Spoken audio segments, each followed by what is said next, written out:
জুমাবার উপলক্ষে, শুক্রবার উপলক্ষে কোরআন এবং সুন্নাহর আলোকে 14টি আমলের কথা ইনশাআল্লাহ আমরা শেয়ার করব, যে আমলগুলো একজন মুসলিম হিসাবে আমাদের প্রত্যেকের প্রতি সপ্তাহে জুমাবারকে কেন্দ্র করে করা উচিত।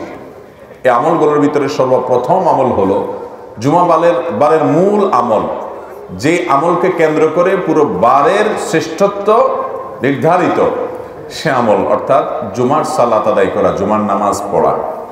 জুমার দিন, এই দিনটা আল্লাহর কাছে এত গুরুত্বপূর্ণ যে এই দিন সম্পর্কে, এই দিনের যে জুমার যে নামাজ, এই নামাজ সম্পর্কে আল্লাহ তাআলা কোরআনুল কারীমে শুধুমাত্র একটা আয়াত নাযিল করেন না, গোটা একটা সূরা, আস্ত একটা সূরা নাযিল করেছেন। সূরার নামই দিয়েছেন সূরাতুল জুমআ। ইয়া আইয়ুহাল্লাযীনা আমানু, আল্লাহ সেখানে বলেছেন, হে ঈমানদারগণ, ইযা নুদিয়া লিস-সালাতি মিন ইয়াউমিল জুমআ, জুমার দিন যখন আযান দেয়া হবে, জুমার প্রতি যখন মুয়াজ্জিন আহ্বান করবে, ফাসআউ ইলা যিকরিল্লাহ, তখন আল্লাহর জিকিরের দিকে তোমরা দৌড়াও। ওয়াদারুল বাই', বেচা কিনা, ব্যবসা বাণিজ্য সব রেখে দাও এবং আল্লাহর ডাকে সাড়া দিয়ে চলে যাও। ইমানদারের কাছে ফরজ নামাজের মধ্যে অন্য সব সাধারণ ওয়াক্তের চাইতে জুমার নামাজের গুরুত্ব অনেক বেশি। তাহলে জুমার দিনের প্রধান আমল হলো জুমার নামাজ আদায় করা। সপ্তাহের মধ্যে যত দিন আছে এর মধ্যে সবচেয়ে সেরা শ্রেষ্ঠ দিন হলো এই দিনটা। এই জন্য জুমার নামাজের জন্য আগে আগে যাওয়া, এটা হলো জুমার দিনের প্রথম আমল। নাম্বার 2, জুমার দিনের ফজরের নামাজ বিশেষভাবে জামাতের সাথে পড়ার চেষ্টা করা। এমনিতে সপ্তাহের যে কোনো দিনের 5 ওয়াক্ত নামাজের মধ্যে সবচেয়ে গুরুত্বপূর্ণ নামাজ হলো ফজর এবং আসর। ফজর এবং আসর। ফজরের নামাজের গুরুত্ব এবং মর্যাদা অনেক বেশি। বিভিন্ন হাদিসের আলোকে ফজর নামাজের প্রায় 10টি ফজিলত এবং গুরুত্বের কথা আমরা জানি। 10টি বিশেষ ফজিলত আছে যেগুলো অন্য কোনো নামাজের নাই, ফজরের নামাজের আছে। এই জন্য ইবলিস ফজরের নামাজে যাতে আমরা উপস্থিত হতে না পারি, এই জন্য বিশেষভাবে সে ডিউটি করে। নবী করিম সাল্লাল্লাহু আলাইহি ওয়াসাল্লামের হাদিসে তার বিস্তারিত বিবরণ আসছে। দেখবেন অন্য কোনো নামাজ পড়তে এত কষ্ট হয় না যত কষ্ট হয় ফজরের নামাজ পড়তে। এই জন্য মুসল্লিদের মধ্যে যারা ক্রিম মুসল্লি, মুসলমান হিসাবে যারা এ ক্লাসের, আফার ক্লাসের মুসল্লি, সেই মানুষগুলোকে ফজরের নামাজে মসজিদে জামাতের মধ্যে পাবেন, পুরুষদেরকে। এটা হলো সমাজের সবচাইতে আফার ক্লাসের মুসল্লি। ফজরের নামাজের মধ্যে আবার সবচেয়ে শ্রেষ্ঠ এবং গুরুত্বপূর্ণ ফজর নামাজ হলো জুমার দিনের ফজরের নামাজ, যে আফদালুস সালাওয়াতি ইনদাল্লাহ, আল্লাহর কাছে দুনিয়ার যত নামাজ আছে এর মধ্যে সবচেয়ে শ্রেষ্ঠ নামাজ হলো সালাতুল ফজরি ইয়াউমাল জুমআতি মাআল জামাআ। জুমার দিনে জামাতের সাথে পুরুষরা ফজরের নামাজ পড়লে এটা হলো আল্লাহর কাছে সবচেয়ে শ্রেষ্ঠ নামাজ। মুহতারাম হাজিরিন, তাহলে জুমার দিনের দ্বিতীয় আমল হলো এই দিনের ফজরের নামাজটাকে অন্য সপ্তাহের যে কোনো ফজরের চাইতে গুরুত্বপূর্ণ মনে করি কোনোভাবে এই দিনের ফজরের জামাত মিস হতে দেওয়া যাবে না। ঠিক আছে না? ইনশাআল্লাহ চ্যালেঞ্জ নিতে হবে। জুমার দিনের 3 নম্বর আমল হলো জুমার দিনের ফজরের যে নামাজ, এই ফজরের নামাজের কেরাতটা হবে অনেক লম্বা। প্রথম রাকাতে সূরা সাজদা তেলাওয়াত হবে আর দ্বিতীয় রাকাতে সূরা দাহার তেলাওয়াত হবে। বুখারী মুসলিম একজন বর্ণনা করেছে যে নবী করিম সাল্লাল্লাহু আলাইহি সাল্লাম জুমার দিন ফজরের নামাজে, ফজরের ফরজ সালাতে তিনি ইমামতি করতেন, এই 2টা সূরা পড়তেন। এই 2টা সূরা দিয়ে নামাজ পড়লে মিনিমাম 20-30 মিনিট সময় লাগবে।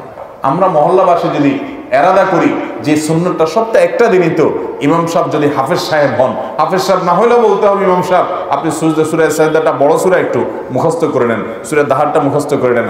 আমরা এই সুন্নতের উপর আমল করতে চাই, ইমাম সাহেবকে উৎসাহ দিয়া আমরা আমল করার চেষ্টা করবো না ইনশাআল্লাহ? নাম্বার 4, জুমার দিনের 4 নম্বর আমল হলো গোসল করা, সুগন্ধি লাগানো, মেসওয়াক করা।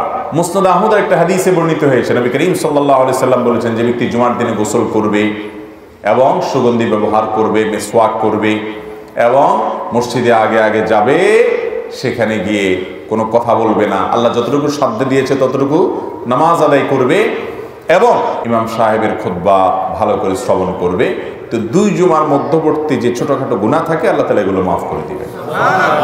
তো এই জন্য ভাইয়েরা, জুমার দিনের এই হাদিসে 3টি কাজের কথা একসাথে চলে আসছে। আমরা একটা পয়েন্টই বলতেছি। 4 নম্বর আমল হলো গোসল করা, সুগন্ধি লাগানো এবং মেসওয়াক করা।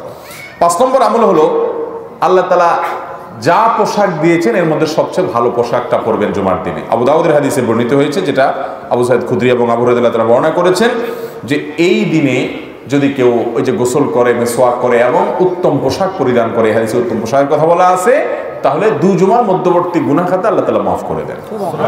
তো এই জন্য যে পোশাকগুলো থাকবে ওর মধ্যে উত্তমটা পরবো আমরা। এটা আলহামদুলিল্লাহ আমরা বেশিরভাগ মানুষ আমল করি। 6 নম্বর আমল হলো জুমার দিনে 5টি বিশেষ কাজ করা। এই কাজগুলোর মাধ্যমে আল্লাহর জমিনে যত সওয়াবের কাজ আছে এর মধ্যে সবচেয়ে শ্রেষ্ঠতম সওয়াবের কাজ আপনি করতে পারবেন। তাহলে জুমার দিনে গোসল উত্তম রূপে করা, ভোরে উঠে ফজর নামাজ জামাতের সাথে পড়ার পাশাপাশি জুমার নামাজে আগে আগে যাওয়া এবং পায়ে হেঁটে যাওয়া, বাহনে না চড়া, এবং ইমামের খুব কাছাকাছি যত সম্ভব গিয়ে বসা।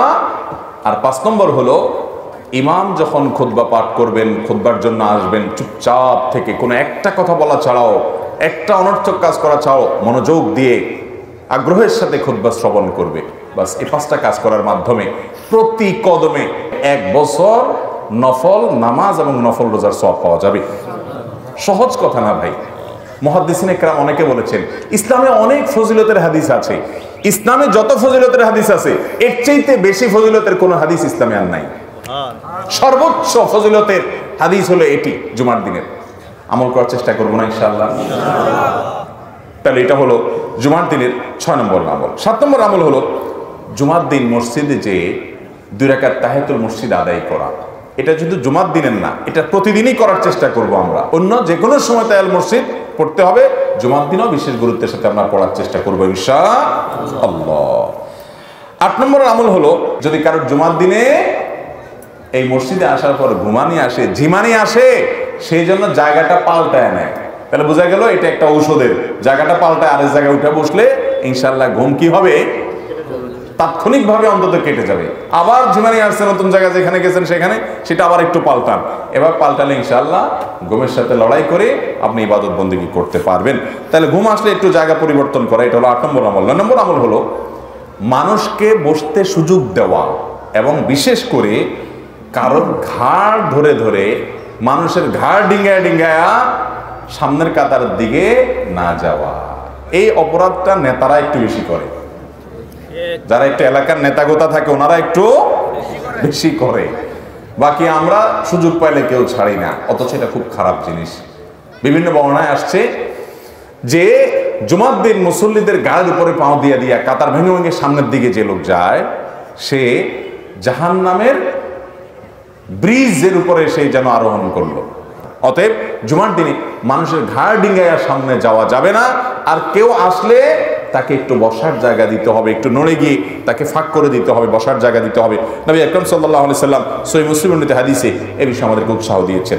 10 নম্বরের আমল হলো জুমার দিনে জুমার নামাজে বিশেষভাবে সূরা জুমআ এবং সূরা মুনাফিকুন এই দুটো সূরা তেলাওয়াত করা নামাজের কেরাতের মধ্যে, অথবা সূরা সাব্বিহ ইসমা এবং সূরা গাশিয়া, সাব্বিহ ইসমা রাব্বিকাল আলা এবং সূরা গাশিয়া প্রথম রাকাতে এটা, দ্বিতীয় রাকাতে ওইটা, এটা তেলাওয়াত করা, এটা সুন্নাত। নবী করিম সাল্লাল্লাহু আলাইহি ওয়াসাল্লাম জুমার দিন এটা করতেন। এটা ইমাম সাহেবদের ডিউটি, ইমাম সাহেবদেরকে দিয়ে আদায় করে নেবেন। 11 নম্বর আমল হলো জুমার দিনে বিশেষভাবে জিকির এবং দোয়ায় মাশগুল হওয়া। জুমার দিনে একটা সময় আছে যে সময় দোয়া কবুল হয়। হাদিসে বর্ণিত হয়েছে জুমার দিনে একটা সময় কি কবুল হয়, দোয়া কবুল হয়। এই সময়টা ঠিক কখন সেটা হাদিসে স্পষ্ট উল্লেখ নেই। কেউ বলেছেন যে আপনার আসরের পরে, তবে বেশিরভাগ ওলামা ইকরাম আসরের পরের কথাই বলেছেন। আসর টু মাগরিব, সূর্য ডুবার আগ মুহূর্তে জুমার দিন খুব গুরুত্বপূর্ণ টাইম, দোয়া কবুল হয়। এই জন্য সপ্তাহের এই টাইমটাতে বিশেষ করে এবং জুমার দিন সারাদিনই কম বেশ বিভিন্ন সময়ে দোয়া করার ইহতিমাম করতে হবে। এই সময়ের দোয়া ফেরত দেওয়া হয় না। আল্লাহর কাছে যদি ভালো করে চাইতে পারেন যেই কোনো চাওয়া মঞ্জুর করে নিতে পারবেন জুমার দিন। 12 নম্বর আমল হলো জুমার দিনে সূরা কাহাফ পাঠ করা। নবী সাল্লাল্লাহু আলাইহি সাল্লাম বলেছেন সূরা কাহাফের প্রথম 10 আয়াত যদি কারো মুখস্থ থাকে এবং এটা যদি সে তিলাওয়াত কন্টিনিউ করে, আল্লাহ তাআলা দাজ্জালের ফিতনায় তাকে ঈমান হারা করবেন না। সে ওই ফিতনা ধরে ফেলতে পারবে যে আরে এটা তো সেই ফিতনা, আল্লাহ তাকে বাঁচায় রাখবেন। বেশি বেশি করে সূরা কাহাফ তেলাওয়াত করবেন। জুমার দিনে সূরা কাহাফ তেলাওয়াত যেন মিস না হয়, চেষ্টা করবেন ইনশাআল্লাহ। এটা 12 নম্বর আমল। 13 নম্বর আমল হলো জুমার দিনের দুরূদ বেশি বেশি করে পাঠ করা। ভাইরা আমার, এই জন্য শুক্রবারের এই আমলটা বৃহস্পতিবার সন্ধ্যা থেকে নিয়মিত করা শুরু করবেন। দুরূদ পাঠ করা, আপনি সাধারণ সবচেয়ে শ্রেষ্ঠ দুরূদ পাঠ করতে চাইলে দুরূদ ইব্রাহিম নামাজে যেটা পড়বেন, এটা নবীজি শিক্ষা দিয়েছেন। আর সবচেয়ে ছোট দুরূদ পারলে সাল্লাল্লাহু আলাইহি সাল্লাম পাঠ করবেন, বাস যথেষ্ট। আর মাঝামাঝি কোনো দুরূদ পড়তে চাইলে পড়তে পারেন, কিন্তু এই আকীদা বিশ্বাস রাখবেন না যেটা এতবার পড়লে অমুক উদ্দেশ্যে সফল হবে, হান হবে, তান হবে। এগুলো সব মন গড়া, মানুষের নিজস্ব আবিষ্কার, হাদিস দ্বারা প্রমাণিত নয়। 14 নম্বর আমল হলো জুমার রাতে ঘুমাবেন এবং জুমার দিন খাওয়া দাওয়া করবেন। হ্যাঁ, যদি কারো যে বললাম চান্দ্র মাসের 13টা 14-15 রোজার মধ্যে শুক্রবার পড়ে যায়, সেই হিসাবে তো আপনি রাখবেন, অথবা আগে পরে মিলে কেউ এই দিনগুলোতে রোজা রাখেন, তার কোনো ফরজ কাজা রোজা রাখার আর কোনো সুযোগ নেই শুক্রবার ছাড়া, তিনি রাখবেন। এছাড়া জুমার দিন এই জন্য ফজিলত মনে করে এই দিন রোজা রাখা যাবে, শুধু এই দিনটাকে আলাদা নফল রোজার জন্য নির্ধারণ করা যাবে না, কারণ এটা খুশির দিন। অতএব 14 নম্বর বলতে পারেন আমল হলো খাওয়া দাওয়া করা, জুমার রাতে একটু ঘুমানো। পুরো রাত ঘুমাবেন না, সম্ভব হলে তাহাজ্জুদের জন্য দাঁড়াবেন, আর ফজর তো অবশ্যই পড়বে। আমল করার চেষ্টা করবো না ইনশাআল্লাহ।